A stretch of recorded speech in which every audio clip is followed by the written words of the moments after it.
Bismillahirrahmanirrahim. Assalamualaikum warahmatullahi wabarakatuh. Perkenalkan, kami dari kelompok 3 yang beranggotakan saya sendiri Sela Yusufi, yang kedua Fitria Anggaraini, dan yang ketiga Nur Sari Taminah.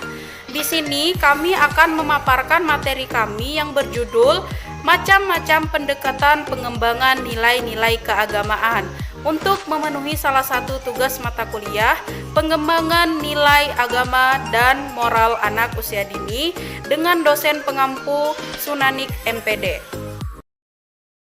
Baiklah teman-teman, langsung saja. Di sini saya akan menjelaskan tentang pengertian pendekatan pembelajaran yang efektif bagi anak TK. Nah, di sini saya akan menjelaskan tentang pengertian pembelajaran. Apa sih pembelajaran?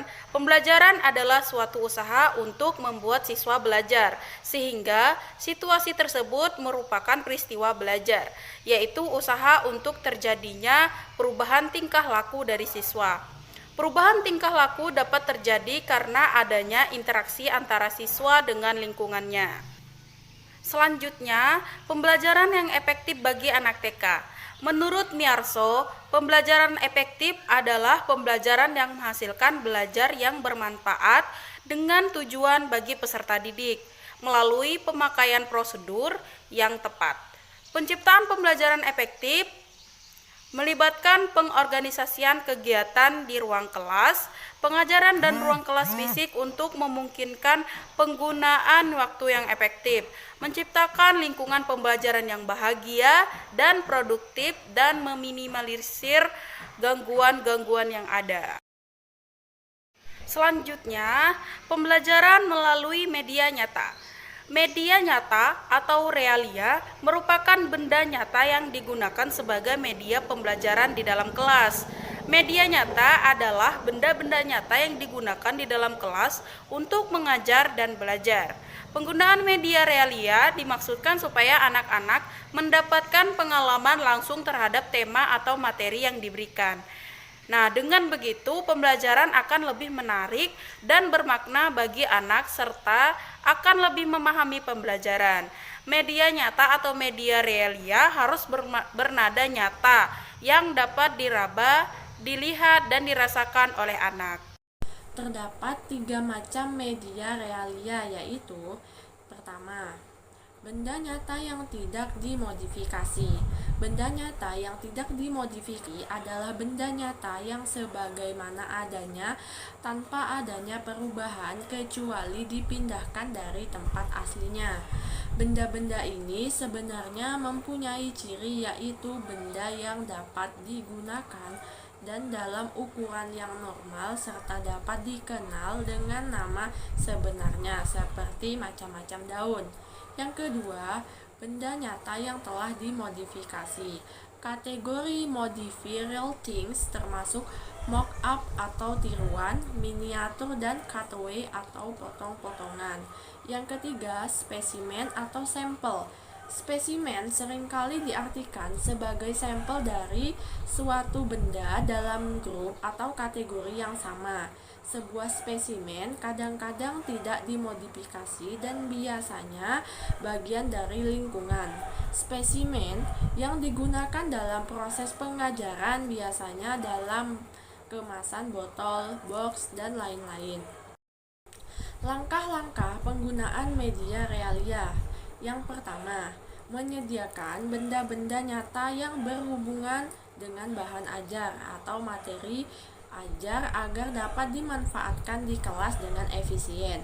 Yang kedua, menggunakan benda nyata tersebut dalam proses pembelajaran di kelas untuk mendapatkan pengalaman langsung dari benda tersebut. Yang ketiga, mengajak siswa mengamati secara langsung, kemudian bersama temannya berdiskusi tentang materi yang diajarkan. Yang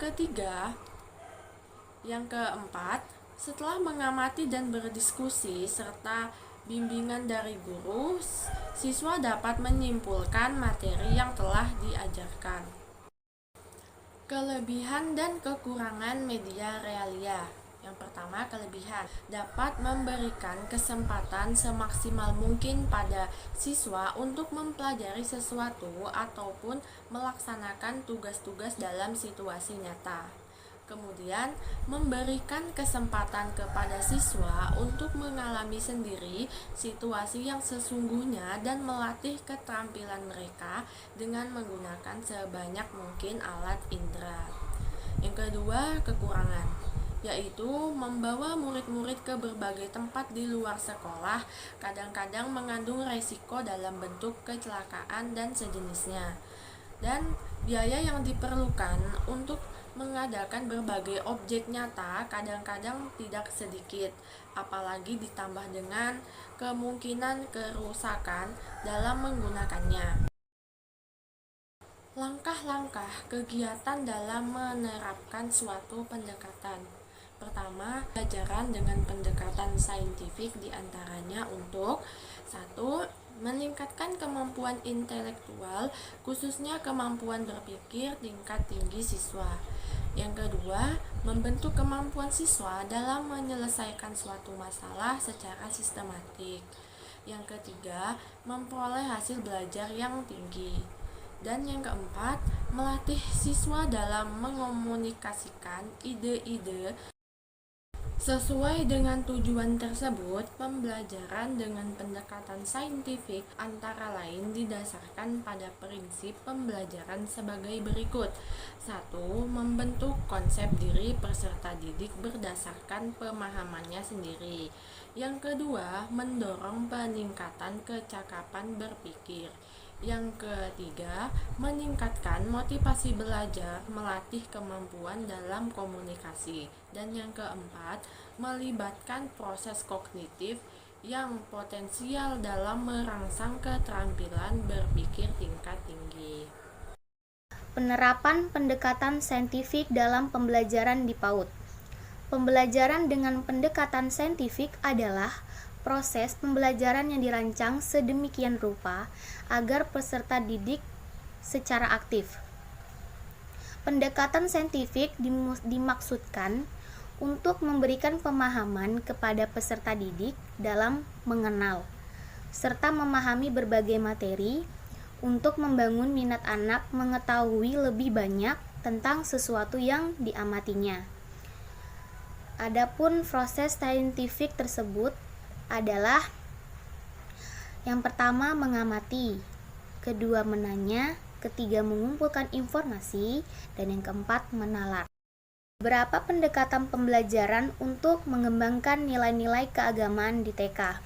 Pengembangan nilai-nilai agama di taman kanak-kanak berkaitan erat dengan pembentukan perilaku manusia, sikap, dan keyakinan. Oleh sebab itu, diperlukan berbagai inovasi pengembangan yang sesuai dengan perkembangan dan kemampuan anak didik. Untuk mengembangkan nilai-nilai keagamaan pada diri anak, diperlukan berbagai macam metode dan pendekatan. Metode pendekatan ini berfungsi sebagai nilai untuk mencapai tujuan. Dalam menentukan pendekatan, guru perlu mempertimbangkan berbagai hal seperti tujuan yang hendak dicapai, karakteristik anak, jenis kegiatan, nilai atau kemampuan yang hendak dikembangkan, pola kegiatan, fasilitas atau media, situasi dan tema atau subtema yang dipilih. Penerapan nilai-nilai agama Islam di taman kanak-kanak. Akidah, kepercayaan anak-anak bersifat egosentris. Artinya, semua ibadah dan doa-doa anak Penerapan nilai-nilai agama Islam di taman kanak-kanak. Akidah, kepercayaan anak-anak bersifat egosentris. Artinya, semua ibadah dan doa-doa adalah untuk mencapai keinginan pribadi. Misalnya, dia ingin melakukan hal baik karena mendapat upah. Anak-anak menggambarkan Tuhan sebagai seseorang yang akan menolongnya dalam mencapai sesuatu, karena ia sudah biasa ditolong oleh orang dewasa, terutama orang tuanya. Ibadah, penanaman nilai ibadah seperti sholat dapat dilakukan pada pendidikan TK melalui kegiatan yang pertama, guru memperkenalkan wudhu, berpakaian bersih dan suci, musola dan sebagainya. Kedua, anak mempraktekkan sholat berjamaah dalam kelompok kecil dan belajar mengikuti imam. Ketiga, anak dilatih untuk tenang dan menjawab ketika mendengarkan azan. Keempat, membiasakan anak untuk melaksanakan sholat tepat pada waktunya. Akhlak. Nilai akhlak diterapkan pada pendidikan TK melalui beberapa tema, antara lain: yang pertama, akhlak dan tata cara makan yang islami. Kedua, mencuci tangan sebelum makan. Ketiga, berdoa sebelum makan. Keempat, makanan dengan menggunakan tangan kanan dengan pelan-pelan. Yang kelima, berdoa setelah makan, mencuci tangan dan mulut setelah selesai. Terus yang terakhir, membereskan peralatan makan yang telah dipakainya.